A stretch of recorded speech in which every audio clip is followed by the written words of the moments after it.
Hello,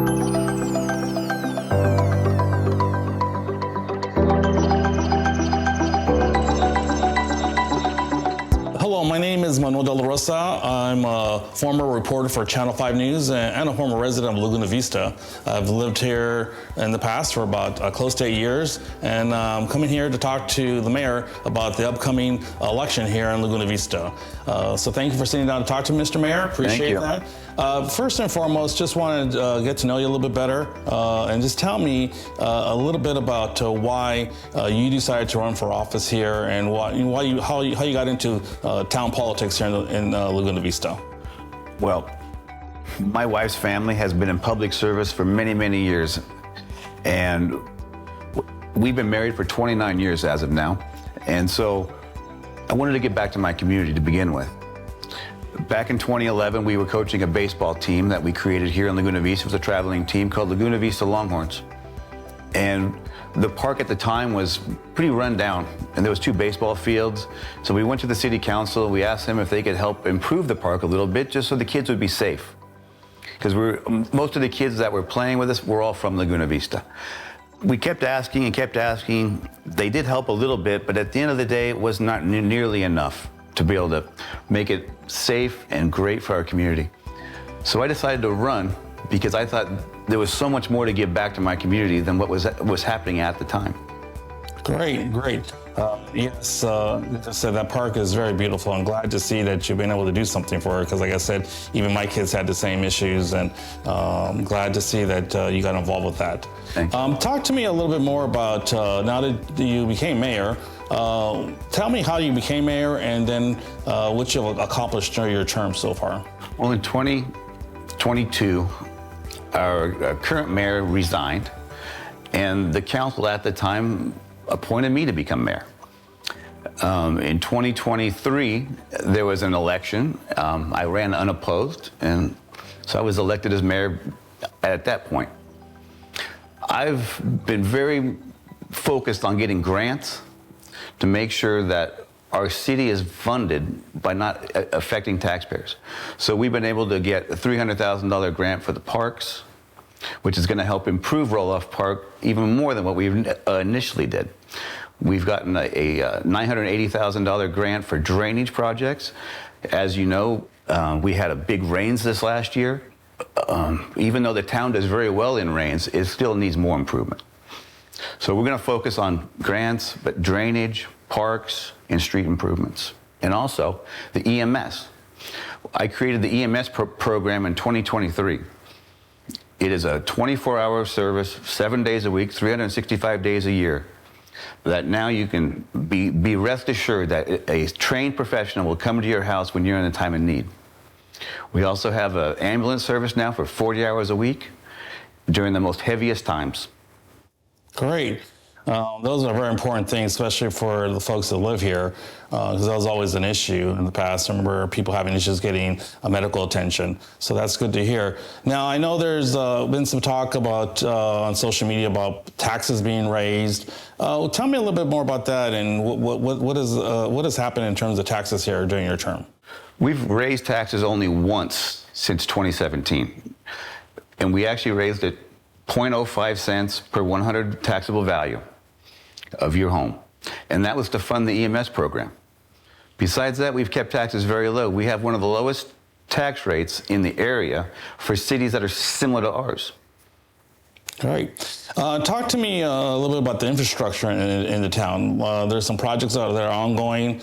I know I saw, like I said, some stories done on that from the local media. And it seems like they are saying that that the town is to blame for the slowness of these projects. Can you tell us what's going on with those projects and what's their importance to this area? Well, some months back, there was an issue with some sewage problems on Palm Boulevard. And the infrastructure, the sewage, the water, those utilities are ran by the Laguna Madre Water District. And they've been able to go in there, repair the problem. They're not completely done yet, but it's almost done. The problem when it first happened was much larger than what anybody would have imagined. It kept just getting larger and larger as the project went on to make sure that they did the project the right way, to ensure it wouldn't happen again.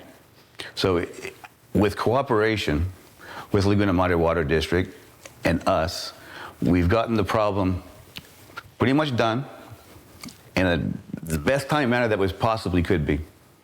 Okay. I know we also talk a little bit about town hall meetings. Talk to me and explain to us what happens at town hall meetings. Well, town hall meetings are every second Tuesday of the month at 6 o'clock. Sometimes we have them at the City Hall. Sometimes we have them at the South Texas Ecotourism Center. Now that we're in partnership with them to create that amazing area. I think the biggest thing that people have been talking about is their ability to speak. And so there's a 3-minute time limit. I mean, there's a 3 minutes that you can come and speak to us before we get going on the agenda. And you can bring up any topic you want to talk about. And any of those issues, if they're not on the agenda, the council can bring it up in future meetings to discuss.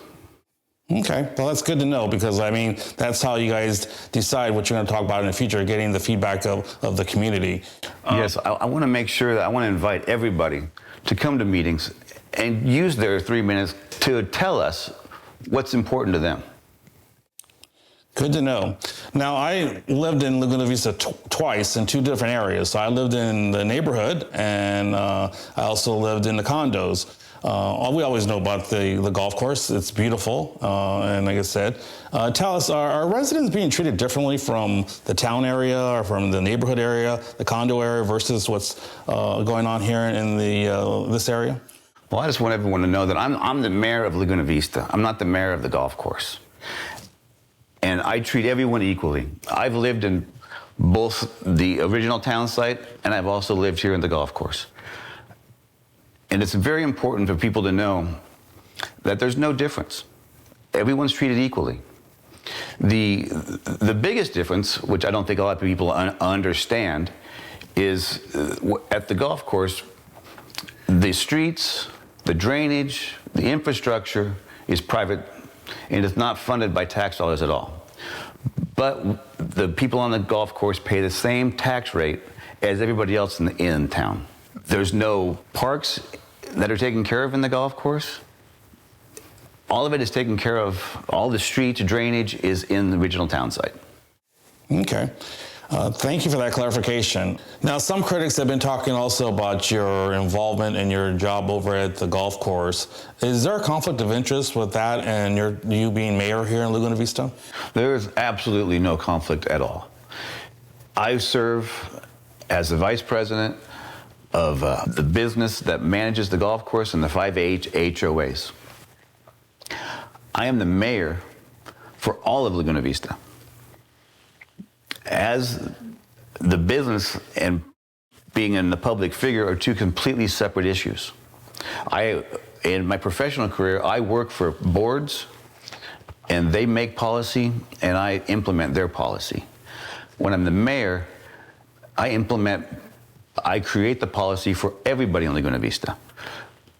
I've never made any policy that affects only one side of town or the other side of town. I've always tried to bring those people together, make them one Laguna Vista.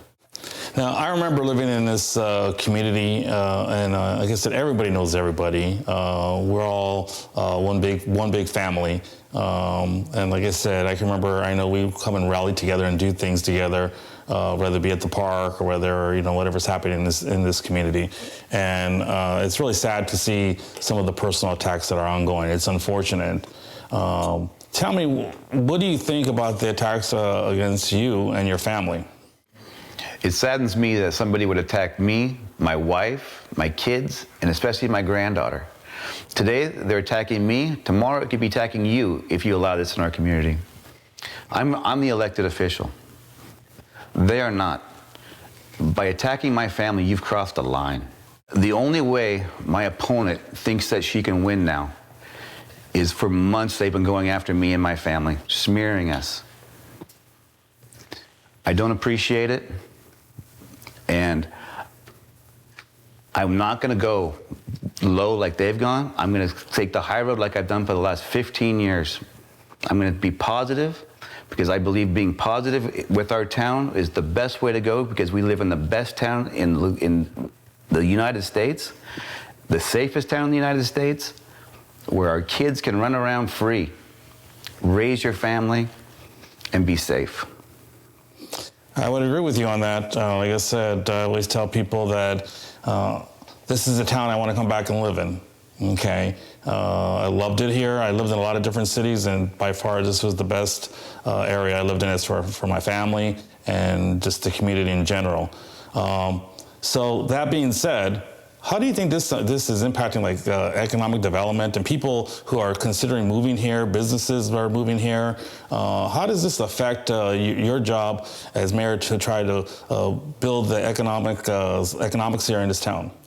Like I said before, this town is the greatest town in the United States. We have developments coming in right now, 3 different housing developments with the opportunity for commercial development all along Highway 100 and a small development along 510. So I invite everybody who wants to start a thriving business with a thriving city to come to Laguna Vista and start your business. That's good. And again, so just to wrap it up, like I said, I know that we're going to get through this election, and I've seen it happen before where, everything is kind of forgotten after it's all said and done. Just tell us the message you have for the community and how you want to get by this and hopefully move forward so it doesn't impact this community and doesn't hurt it. Well, we're going to keep pushing the positivity in our town. We're going to try to raise everybody up, make sure our quality of life is the best that it can possibly be. Not just for the generations for today, but for future generations. We're not only taking care of the retired folks here, but we're taking care of the families who have kids, the grandparents who have their grandkids here, to make sure that for generations to come, we are going to be a positive, great town. It's the best town in the United States. We're going to push for commercial development along the outskirts of town, so people have more opportunities, and keep our streets clean, safe, and taxes low. We've talked about a lot of different issues here impacting this community. I just want to make sure I've touched everything that's important, and if there's anything else that you'd like to add, let me know at this point. Well, I would just like everyone to know that I've lived in Laguna Vista for almost 25 years. I raised my kids here. I love this town. I love this town. And I look forward in the future to make it even better than it is right now. So my term that I'm running for now is for 3 years. A lot of the projects that we're working on right now, the $10 million Emergency Operations Center that I'm trying to get the grant for, is going to take longer than 3 years. And I want to be able to finish these most important projects that we have here. So come out to vote May 2nd. Vote for leadership you can trust. I humbly ask for your vote. Thank you. Thank you so much for your time, and I wish you the best of luck in your election. Thank you so much for interviewing me today. Thanks.